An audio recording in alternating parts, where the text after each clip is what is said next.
What do you think of the duty to intervene law, and why do you think the other officers on the scene didn't intervene in the situation?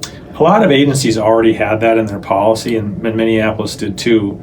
The state of Minnesota just codified it so that there's a distinct lawful duty to intercede, and if you don't, then you can be held criminally responsible for your failure to do so. So I think the expectation was already there, and for most officers, I think this is a good thing because it tells them you have to act, where maybe in the past they might have felt uncomfortable and that maybe they could avoid it. Now you can't avoid it. The tricky part is it's again based on that term objectively reasonable. If the force that's being used by another officer is not objectively reasonable, you're supposed to intercede. Of what's been going on in Minneapolis with respect to consent decrees. There was a report by I believe it was the Minnesota Department of Human Rights that found a pattern and practice of racially discriminatory behavior.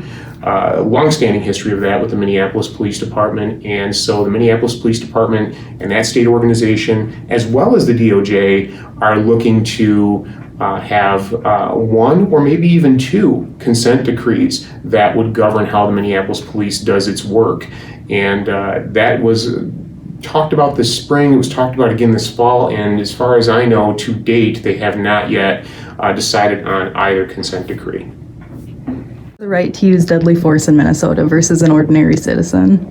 Well, it's part of the position where you're allowed to use force to restrain somebody.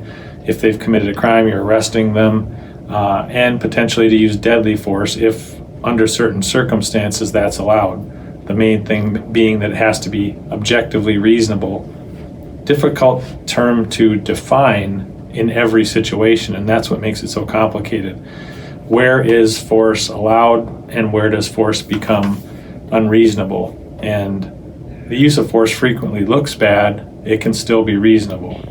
So it's one of those things where it's hard to explain to the average person, this is okay and this is definitely not okay. Turning around like the Newark Police Department. I think he's got his work cut out for him. I think there is a long-standing history in Minneapolis, a department of the problems that led up to incidents like the George Floyd case or the Justine Damon case.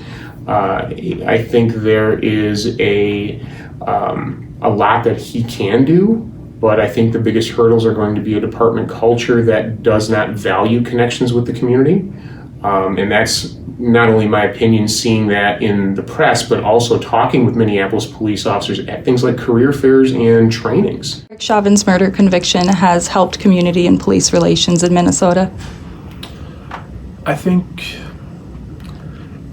it's better that he did get convicted. I still think there's a work in progress with that, because while that is closure for one, that's not closure for the others.